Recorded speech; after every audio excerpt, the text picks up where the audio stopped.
Welcome welcome back to my YouTube channel Khushi vlogs. So ಅವತ್ತಿನ ವ್ಲಾಗ್ನಲ್ಲಿ ಒಂದು ಫಂಕ್ಷನ್ಗೆ ಹೋಗಿದ್ದೆ.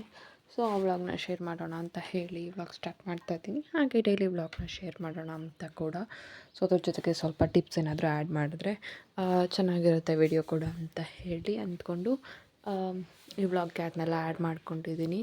ಸೊ ಯಾರಿನ್ನೂ ನನ್ನ ಚಾನಲ್ನ ಸಬ್ಸ್ಕ್ರೈಬ್ ಮಾಡಿಲ್ಲ, subscribe to my YouTube channel Khushi vlogs. ಇಲ್ಲೇ ಊರಿನಲ್ಲೇ ಒಂದು ಗೃಹ ಪ್ರವೇಶ ಇತ್ತು ಇವತ್ತು. ಸೊ ಎಲ್ಲರೂ ಮನೆಯಲ್ಲಿ ಹೋಗ್ತಾಯಿದ್ರು. ಸೊ ನಾನೇನು ಅಂದ್ಕೊಂಡೆ ಅಂದರೆ ಪಾಪುನ ಅವ್ರ ಜೊತೆನೇ ಕಳಿಸೋಣ. ಸೊ ನಾನೇನು ಹೋಗೋದು ಬೇಡ ಅಂತ ಅಂದ್ಕೊಂಡಿದ್ದೆ. ಬಟ್ ಆಮೇಲೆ ಹೋಗೋಣ ಅಂತ ಅಂದ್ಕೊಂಡು ಹೊರಟೆ. ಸೊ ಇವಾಗ ಸ್ಯಾರಿ ಹಾಕೋದಕ್ಕಾಗೋದಿಲ್ಲ ಅಂತ ಹೇಳಿ ಇದು ಒನ್ ಪೀಸ್ ಸೆಟ್ ಅಂದರೆ ಲೈಕ್ ಗೌನ್ ಥರ ಬರುತ್ತಲ್ಲ, ಅದನ್ನು ಚೂಸ್ ಮಾಡಿಕೊಂಡೆ ಹಾಕೋಣ ಅಂತ ಹೇಳಿ. ಸೊ ಇದು ಆಲ್ಮೋಸ್ಟ್ 3 ಇಯರ್ಸ್ ಬ್ಯಾಕ್ ತೊಗೊಂಡಿದ್ದು. 1-2 ಸಲ ಹಾಕಿದ್ದೆ ಅಷ್ಟೇ. ಸೊ ಒನ್ ಪೀಸ್ ಅಲ್ವಾ, ನನಗೆ ಈ ರೀತಿ ಡ್ರೆಸ್ಸಸ್ ಅಂದರೆ ಇಷ್ಟ, ಸಿಂಗಲ್ ಪೀಸ್ ಡ್ರೆಸ್ಸಸ್. ಸೊ ಅದನ್ನ ಹಾಕ್ಕೊಂಡು ಜಸ್ಟ್ ಇನ್ನು ಇವತ್ತು ಮೇಕಪ್ ಏನಿಲ್ಲ. ಸೊ ನಾನು ಯಾವಾಗಲೂ ಯೂಶ್ವಲಾಗಿ ಮಾಡಲ್ಲ, ಲಿಪ್ಸ್ಟಿಕ್ ಒಂದು ಹಾಕ್ತಾಯಿದ್ದೆ ಅಷ್ಟೇ. ಬಟ್ ಇವತ್ತು ಏನೂ ರೆಡಿ ಆಗೋಲ್ಲ, ಇಲ್ಲೇ ಅಲ್ವಾ ಅಂತ ಹೇಳಿಬಿಟ್ಟು ಲೈಟಾಗೆ ಸ್ವಲ್ಪ ತಲೆ ಬಾಚಿಕೊಂಡು ಜಸ್ಟ್ ಸ್ಕಿನ್ ಕೇರ್ಗೇನು ಕ್ರೀಮ್ಸ್ ಎಲ್ಲ ಹಾಕ್ಕೊಂಡು ಹೊರಟೆ. ಸೊ ಗೃಹ ಪ್ರವೇಶ ಆಯಿತು ಊರಿನಲ್ಲೇ ಒಬ್ರದ್ದು. ಸೊ ಅವ್ರ ಮನೆ ಹತ್ರ ಹೋಗಿ ಅಲ್ಲಿ ಸ್ವಲ್ಪ ಹೊತ್ತಿದ್ದು ಆ್ಯಂಡ್ ಊಟ ಮುಗಿಸ್ಕೊಂಡು ಹೊರಟು ಬಂದ್ವಿ.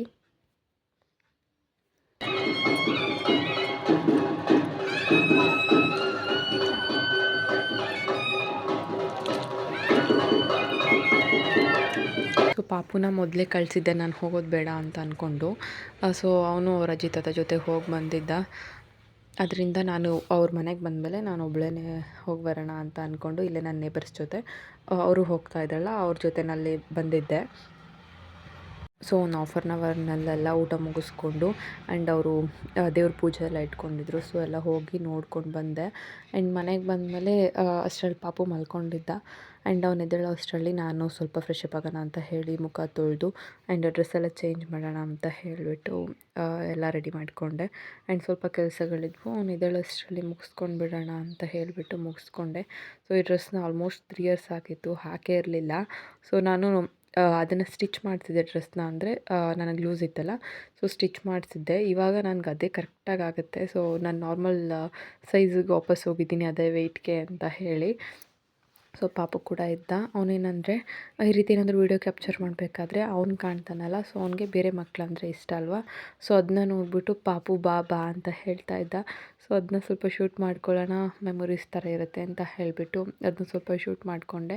ಸೊ ಅವನು ಬೇರೆ ಪಾಪು ಅಂತ ಅಂದ್ಕೊಂಡು ಬಾ ಅಂತ ಕರೆಯೋದು ಆ್ಯಂಡ್ ಅದಕ್ಕೆ ಕಿಸ್ ಕೊಡೋದು ಈ ರೀತಿ ಮಾಡ್ತಾ ಇದ್ದ ಕ್ಯಾಮ್ರಾಗೆ.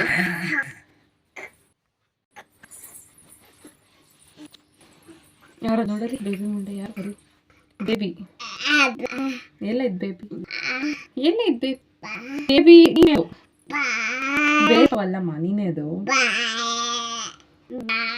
ಸರಿ ಬೇಬಿ ಬಾ ಬೇಬಿ ಬನ್ನಿ ಸರಿ ಬರ್ತಲ್ಲ ಬೇಬಿ ಅಲ್ಲ ನೀನೇ ಅದು. ಒಂದ ಕೊಡು ಪಪ್ಪಿ ಕೊಡು ಅಂದರೆ ಕೊಡು, ಇಲ್ಲ ಅವ್ವ ಕೊಡು ಅಂದರೆ ಒಂದು ಕಿಸ್ ಕೊಡು, ಇಲ್ಲ ಇಲ್ಲ ಕೊಡುವ ಒಂದು ಹಾಕಿ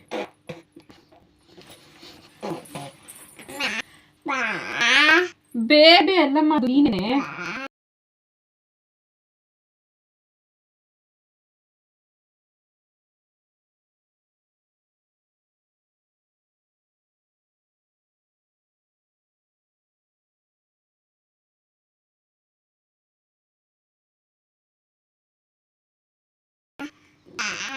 ಒಂದು ಪ್ಲೈನ್ ಕಿಸ್ ಕೊಡು, ಪ್ಲೈನ್ ಕಿಸ್ ಕೊಡು ಒಂದು ಕೊಟ್ಟು ಅಮ್ಮ ಕೊಟ್ಟಿಡ್ಲು. ಇನ್ನೊಂದು ಕೊಡು plain kiss, plain kiss plain ಕೊಡು. ನನ್ನ ಕೈ ಇಟ್ಕೊಂಡ ನನಗೆ ಬಾಯ್. ಓಕೆ ಬಾಯ್, ಹೋಗಬೇಡಿ ನಾನು. ಟಾ ಟಾಟಾ ಮಾಡಿ, ಟಾಟಾ ಟಾಟಾ ಟಾಟಾ ಅಂತ ನನಗೆ.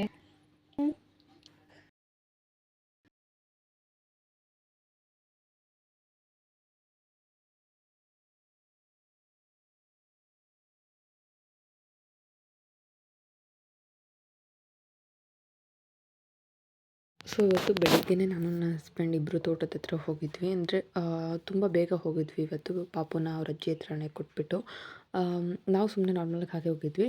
ಆ್ಯಂಡ್ ಇವತ್ತೇನಂದರೆ ಅಲ್ಲಿ ನಮ್ಮ ಬಾವಿ ಪಕ್ಕದಲ್ಲೇ ಸ್ವಲ್ಪ ಈ ರೀತಿ ಮರ ಗೆಣಸುಗಳನ್ನ ಹಾಕಿದ್ವಿ. ಅಂದರೆ ಮರಗೆಣಸು ಅಂದರೆ ಅದು ಬೇರೆ ಥರ, ಹಾಲ್ಗೆಣಸು ಅಂದರೆ ಸ್ವೀಟ್ ಪೊಟೆಟೊ ಆ್ಯಂಡ್ ಇದು ಬೇರೆದು. ಸೊ ಅಲ್ಲಿ ಹೋಗಿ ತೊಗೊಂಡು ಬರೋಣ ಅಂತ ಹೋಗಿದ್ವಿ ತೋಟದ ಹತ್ರ. ಅದು ತುಂಬ ದಿನಗಳಿಂದ ಇದ್ವು. ಅದರಿಂದ ತುಂಬ ಅಂದರೆ ತುಂಬ ದಪ್ಪ ಆಗಿಬಿಟ್ಟಿದ್ವು. ಚಿಕ್ಕ ಸೈಜಿಂದ ಹಿಡಿದು ಆ್ಯಂಡ್ ನನ್ನ ಕೈನಲ್ಲಿ ಒಂದೇ ಕೈನಲ್ಲಿ ಕೂಡ ಎತ್ತೋದಕ್ಕಾಗೋದಿಲ್ಲ, ಅಷ್ಟು ದೊಡ್ಡ ಸಿಕ್ಕಿತ್ತು.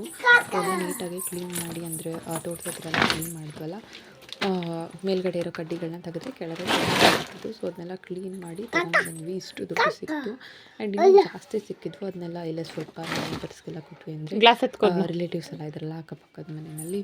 ಸೊ ಅವ್ರಿಗೆ ಕೊಟ್ವಿ. ಆ್ಯಂಡ್ ಸ್ವಲ್ಪ ದಿನಸಿ ಐಟಮ್ಸ್ ಎಲ್ಲ ಗ್ರಾಸರಿ ಕೊಟ್ಬಿಟ್ಟು, ಸೊ ಅವರು ಅದರಲ್ಲೇ ಪಾಪುಗೆ ಲೋಷನ್ ಮತ್ತು ಕ್ರೀಮ್ ಎಲ್ಲ ಆಗಿತ್ತು. ತಗೋ, ಇದು ನಿಂದೆಲ್ಲ ಎತ್ಕೊಡ್ತಾ ಇದ್ದೆ. ಇದೆಲ್ಲ ನಿಂದು ಎತ್ಕೊಂಡು ನಿಂದೆಲ್ಲ ಎತ್ಕೊ.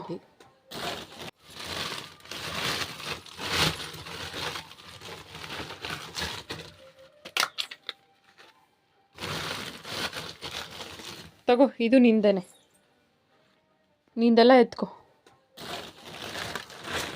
ನಾನು ತಗೊಳ್ತೀನಿ, ನಿಂದೆಲ್ಲ ನೀನು ಎತ್ಕೊ.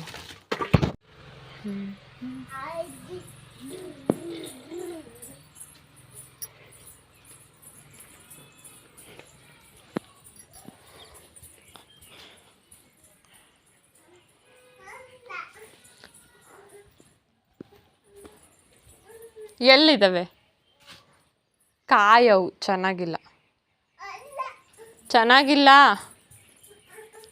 ಕಾಯಿ ಕಣಮ್ಮ, ಅದು ಚೆನ್ನಾಗಿಲ್ಲ. ಸೊ ತೋಟದಿಂದ ಕಾಯಿ ಕಿತ್ಕೊಂಡು ಬಂದಿದ್ರು. ಅದನ್ನ ಇಲ್ಲೇ ಪಕ್ಕದಲ್ಲೇ ನಮ್ಮ ಟ್ರ್ಯಾಕ್ಟರ್ನಲ್ಲೇ ಬಿಟ್ಬಿಟ್ಟಿದ್ದಾರೆ ಕಾಯಿಗಳನ್ನ. ಸೊ ಎಲ್ಲ ಹಸಿರಿದ್ವಲ್ಲ, ಅವನೇನು ಅಂದ್ಕೊಂಡಿದ್ದಾನೆ ಅಂದರೆ ಎಲ್ಲ ಎಳ್ನೀರುಗಳು ಅಂತ ಅಂದ್ಕೊಂಡು ಕೊಡಲಿ ಅಂತ ಹೇಳಿಬಿಟ್ಟು ಅಲ್ಲಿ ಅಜ್ಜಿ ಕೂತಿದ್ರು ಅವ್ರಿಗೆಲ್ರಿಗೂ ಹೇಳ್ತಿದ್ದಾನೆ. ಬಿಕಾಸ್ ಅವನಿಗೆ ಎಳ್ನೀರಂದರೆ ನನಗಿಂತ ಹೆವಿ ಕ್ರೇಜ್ ಅವನಿಗೆ. ಅಂದರೆ ಯಾವಾಗ ಎಳ್ನೀರು ಕೊಟ್ಟರು ಕುಡಿತಾ ಇರ್ತಾನೆ. ಸೊ ಆ ರೀತಿ. ಸೊ ನೆಕ್ಸ್ಟ್ ಡೇ ಮಾರ್ನಿಂಗ್ ವ್ಲಾಗಿದ್ದು. ಸೊ ಎದ್ದ ತಕ್ಷಣ ಪಪ್ಪಾಯ ಕಟ್ ಮಾಡಿದೆ ಒಂದು, ಬಿಕಾಸ್ ಪಪ್ಪಾಯನ ಏನಾದರೂ ತಿನ್ನೋಕ್ಕಿಂತ ಮುಂಚೆ ತಿನ್ನಬೇಕಂತೆ. ಸೊ ಕಟ್ ಮಾಡಿ ಇಡೋಣ ಅಂತ ಹೇಳಿ ಕಟ್ ಮಾಡಿದೆ. ಆ್ಯಂಡ್ ಅದ್ರ ಜೊತೆಗೆ ಆ್ಯಪಲ್ ಕೂಡ ತಿಂದೆ. ಸೊ ಅದಾದಮೇಲೆ ಪೂಜೆ ಮಾಡೋಣ ಅಂತ ಹೇಳಿ ಮಾಡ್ತಾಯಿದ್ದೀನಿ. ಬೆಳಗ್ಗೆನೇ ಬೇಗ ಇದೆಲ್ಲ ಕ್ಲೀನ್ ಮಾಡಿದ್ದೆ. ಸೊ ಸ್ನಾನ ಮುಗಿಸ್ಕೊಂಡು ಪೂಜೆ ಮಾಡ್ತಾಯಿದ್ದೀನಿ. ಸೊ ನಾವು ಒಂದು ಗಾಡಿ ತೊಗೊಂಡಿದ್ವಿ. ಇವತ್ತು ಗಾಡಿ ಪೂಜೆ ಮಾಡಬೇಕು ಅಂತ ಹೇಳಿಬಿಟ್ಟು ಇನ್ನೂ ಬೇಗ ಮಾಡಿಕೊಂಡೆ. ನಾನು ನಾರ್ಮಲಾಗಿ ಬೆಳಗ್ಗೆನೇ ಪೂಜೆ ಮಾಡೋದು. ವಾಟರ್ಮೆಲನ್ ಯಾಕೆ ದೇವ್ರ ಮನೆಯಲ್ಲಿ ಇಟ್ಟಿದ್ದೀನಿ ಅಂದರೆ, ಪಾಪು ನೋಡಿದ ತಕ್ಷಣ ಅವನು ಯಾವುದೇ ಟೈಮ್ ಆಗಲಿ, ಊಟ ಮಾಡಿರಲಿ, ಬೆಳಗ್ಗೆ ಎದ್ದ ತಕ್ಷಣ ಆಗಲಿ ಅಳ್ತಾ ಇರ್ತಾನೆ, ಕಟ್ ಮಾಡಿಕೊಡಿ ಅಂತ ಹೇಳಿಬಿಟ್ಟು. ಸೊ ಅವನಿಗೆ ಕಾಣಬಾರ್ದು ಅಂತ ಹೇಳಿಬಿಟ್ಟು ನಾವು, ಅಂದರೆ ನಮಗೆ ಬೇಕಾದಾಗ ಅವನಿಗೆ ಕೊಡೋಣ ಅಂತ ಹೇಳಿ ಎತ್ತಿಟ್ಕೊಂಡಿದ್ದೀನಿ. ಸೊ ಇವತ್ತು ಗೋಧಿ ನುಚ್ಚು ಅಂತ ಸಿಗುತ್ತಲ್ಲ, ಸೊ ಅದ್ರದ್ದು ಯೂಸ್ ಮಾಡಿಕೊಂಡು ಅದನ್ನು ಫಸ್ಟ್ ಹುರ್ಕೊಂಡು ನಾರ್ಮಲ್ ಉಪ್ಪಿಟ್ಟು ಥರನೇ ಮಾಡ್ಕೊಳ್ಳೋದು. ಬಟ್ ಚೆನ್ನಾಗಿರುತ್ತೆ ಉಪ್ಪಿಟ್ಟಿಗಿಂತ. ಹಸಿ ಬಟಾಣಿ, ಕ್ಯಾರೆಟ್ ಆ್ಯಂಡ್ ಎಲ್ಲ ತರಕಾರಿಗಳನ್ನ ಮಿಕ್ಸ್ನಲ್ಲಿ ಹಾಕಿ, ಸೊ ಇವಾಗ ಪೂಜೆ ಮಾಡೋ ಅಷ್ಟರಲ್ಲಿ ರೆಡಿ ಮಾಡ್ಕೊಳ್ಳೋಣ ಅಂತ ಹೇಳಿ ಮಾಡ್ಕೊಳ್ತಾ ಇದ್ದೀನಿ. ಉಪ್ಪಿಟ್ಟಿಗಿಂತ ನಾರ್ಮಲಾಗಿ ಇದೇ ಚೆನ್ನಾಗಿರುತ್ತೆ. ಎರಡು ಗೋಧಿನಲ್ಲೇ ಮಾಡೋದು. ಬಟ್ ಏನಮ್ಮ ಅದು ಸೋನಾ ಮುಗೀತು. ಆ್ಯಂಡ್ ಏನದು ಬಟ್ಲಿರುತ್ತಲ್ಲ, ಪಾಪು ದೇವಸ್ಥಾನದಲ್ಲಿ ತೀರ್ಥ ಕೊಡೋದು ನೋಡ್ಕೊಂಡಿದ್ದಾನೆ. ಸೊ ಸ್ಪೂನ್ ಎತ್ಕೊಂಡು ಆ್ಯಂಡ್ ಆಟ ಆಡೋಕೆ ಒಂದು ಹುಡುಗಿ ಬಂದಿತ್ತು, ನಮ್ಮ ಪಕ್ಕದ ಮನೆಯ ಹುಡುಗಿ. ಸೊ ಆ ಹುಡುಗಿಗೆ ಹಿಂಗೆ ತೀರ್ಥ ಕೊಡೋದು ಆ ರೀತಿ ಮಾಡ್ತಾ ಇದ್ದಾನೆ. ಸೊ ಸಂಜೆಗೆ ಚಿಕನ್ ತೊಗೊಂಡು ಬಂದಿದ್ವಿ. ಅಂದರೆ ತೋಟದಲ್ಲೇ ತೋಟದ ಮನೆಯಲ್ಲಿ ಒಂದು ನಾಟಿ ಕೋಳಿ ಇದೆ. ಸೊ ಅದನ್ನೇ ಯೂಸ್ ಮಾಡಿಕೊಂಡು ಚಿಕನ್ ಮಾಡಿದ್ವಿ. ಸೊ ಚಿಕನ್ ಜೊತೆಗೆ ಈ ರಾಜಮುಡಿ ರೈಸ್ ಕಾಂಬಿನೇಷನ್ ಚೆನ್ನಾಗಿರುತ್ತೆ. ನಾರ್ಮಲ್ ರೈಸ್ಗಿಂತ ಈ ರೈಸ್ ಯೂಸ್ ಮಾಡಿದ್ರೆ ಚೆನ್ನಾಗಿರುತ್ತೆ. ಸೊ ಪಾಪು ಆಟ ಆಡ್ತಾ ಇದ್ದಾನೆ. ಅವನು ಆಟ ಆಡೋ ಅಷ್ಟರಲ್ಲಿ ಊಟ ಮುಗಿಸ್ಕೊಳ್ಳೋಣ ಅಂತ ಹೇಳಿಬಿಟ್ಟು ಊಟ ಮಾಡ್ತಾಯಿದ್ದೀನಿ. ಸೊ ರಾಜಮುಡಿ ರೈಸ್ ಏನಂದರೆ ಕೆಂಪಕ್ಕಿ ಬರುತ್ತಲ್ಲ, ಅದು ನಾರ್ಮಲ್ ರೈಸ್ಗಿಂತ ಹೆಲ್ತ್ಗೆ ಒಳ್ಳೆಯದು. ಸೊ ಆ ರೈಸ್ ಜೊತೆಗೆ ಇದನ್ನೂ ಆ್ಯಡ್ ಮಾಡಿಕೊಂಡ್ರೆ, ಅಂದರೆ ಇದೊಂದು ಟೈಮ್ ತಗೊಂಡ್ರೆ ಚೆನ್ನಾಗಿರುತ್ತೆ ಹೆಲ್ತ್ಗೆ ಅಂತ ಹೇಳಿಬಿಟ್ಟು ಅದನ್ನು ತಗೊಳ್ತೀವಿ. ಬಟ್ ನಾನು ಪಾಪುಗೆ ತಿನ್ನಿಸ್ಬೇಕು ಅನ್ನೋದು ನನ್ನ ಇಂಟೆನ್ಷನ್. ಬಟ್ ಅವನು ತಿನ್ನೋದಿಲ್ಲ, ಬಿಕಾಸ್ ಅವ್ನಿಗೆ ಟೇಸ್ಟ್ ಇಷ್ಟ ಆಗಲ್ವೋ ಏನೋ. ಬಟ್ ನಮಗೇನಂದರೆ ಟೇಸ್ಟ್ ಅದು ತುಂಬ ಇಷ್ಟ ಆಗುತ್ತೆ. ನಾರ್ಮಲಾಗಿ ಬೇರೆ ಸಾಂಬಾರ್ಗಿಂತ ಪಲಾವ್ ಮಾಡಿದ್ರೆ, ಅಥವಾ ನಾನ್ ವೆಜ್ ಅಥವಾ ಏನಾದರೂ ಮಸಾಲೆ ಟೈಪ್ ಸಾಂಬಾರುಗಳು, ಅಂದರೆ ಕಾಳು ಸಾಂಬಾರಾಗಿರ್ಬೋದು, ಅಥವಾ ಮೊಟ್ಟೆ ಸಾಂಬಾರು ಈ ಥರದಕ್ಕೆ ಇನ್ನೂ ಚೆನ್ನಾಗಿರುತ್ತೆ ಅದು.